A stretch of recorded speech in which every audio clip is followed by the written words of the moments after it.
Donald Trump has paused his threat of tariffs against Canada for 30 days, on the condition that Trudeau cracks down on illegal migration and crime facilitated through Canada by securing the border. But here's why Trudeau won't do it, and why the American-Canadian relationship will likely continue to deteriorate. To understand why Trump sees Canada as a security threat, we need to look at how Canada has become a hub for organized crime, money laundering, and drug trafficking, much of it enabled by our own government. The Chinese Communist Party and the Triads have turned Canada into a laundromat for criminal cash through what's known as the Vancouver model. Here's how it works. A wealthy businessman in China wants to get his money out of the country and protect it from the CCP's control. He makes a deal with organized criminals in China, handing over his money to the Triads. He then flies to Vancouver, where the Triads, deeply embedded in Canada, hand him a hockey bag full of cash. He walks into one of Canada's government-run casinos, buys chips with the criminal money, plays a few hands, then cashes out, walking away with clean, untraceable Canadian dollars. More often than not, that laundered cash gets parked in Canadian real estate, driving up the housing crisis while apartments sit empty. It's a win-win for criminals and corrupt elites, at the direct expense of working Canadians. And this isn't a new phenomenon. Back in the 1990s, Jean Chrétien's Liberal government disbanded Vancouver's Port Police, stripping security from one of the most critical points of entry for international trade. At the same time, they allowed Chinese state-backed companies, including Costco, known to have deep ties to organized crime, arms dealing, and drug smuggling, unfettered access to Canada.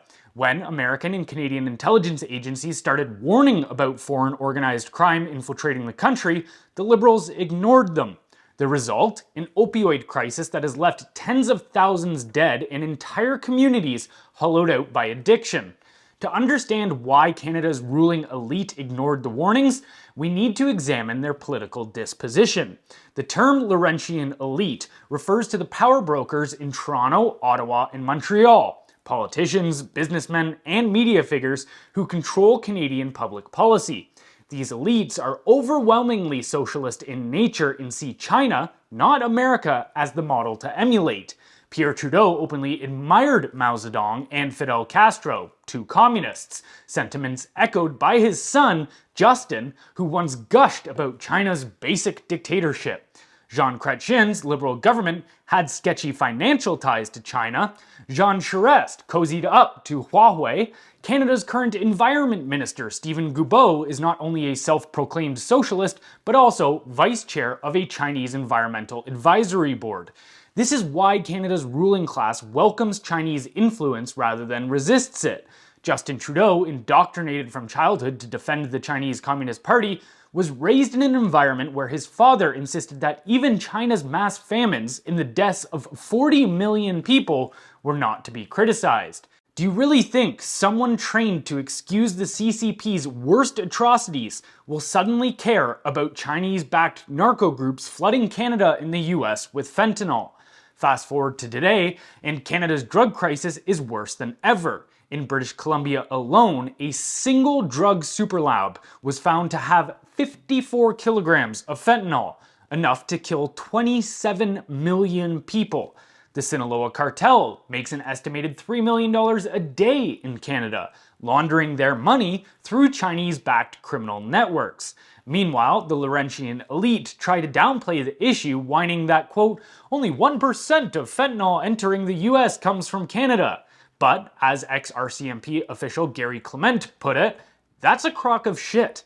Vancouver has become the transshipment hub for drugs into North America because Canada is the weakest link. And it's not just corruption, it's direct criminal collusion. Justin Trudeau says he'll give more money to the Canadian Border Services Agency to tackle the problem. But throwing money at a corrupt agency isn't a solution, it's a scam. As whistleblower Luke Sabrin has exposed, the CBSA is deeply infiltrated by organized crime.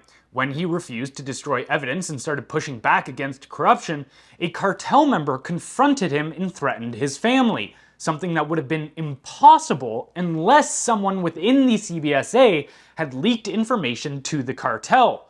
The rock goes all the way to the top. Police and intelligence agencies have already flagged that Canadian politicians are entangled with underground casinos, which are run by the very criminal organizations they now claim they're trying to dismantle. And then there's Randy Boissonnault, a Liberal MP and former Trudeau insider, who was found to have shared addresses with an international drug smuggler caught attempting to move 460 pounds of cocaine. What's the difference between our political class and a drug cartel at this point? All of this to say, Canada is not run by leaders, it's run by criminals in suits.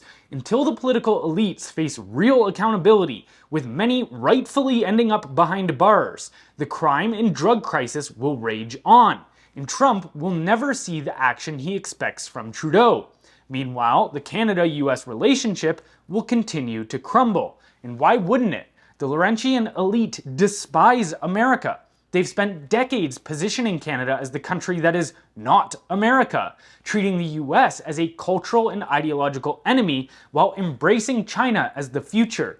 So, when the Americans rightfully express concern over China's influence in Canada, expecting the Trudeau government to suddenly pivot and clean house is laughable. The only path forward for Canada is to do what should have been done years ago. Throw the criminals masquerading as politicians in prison and take our country back.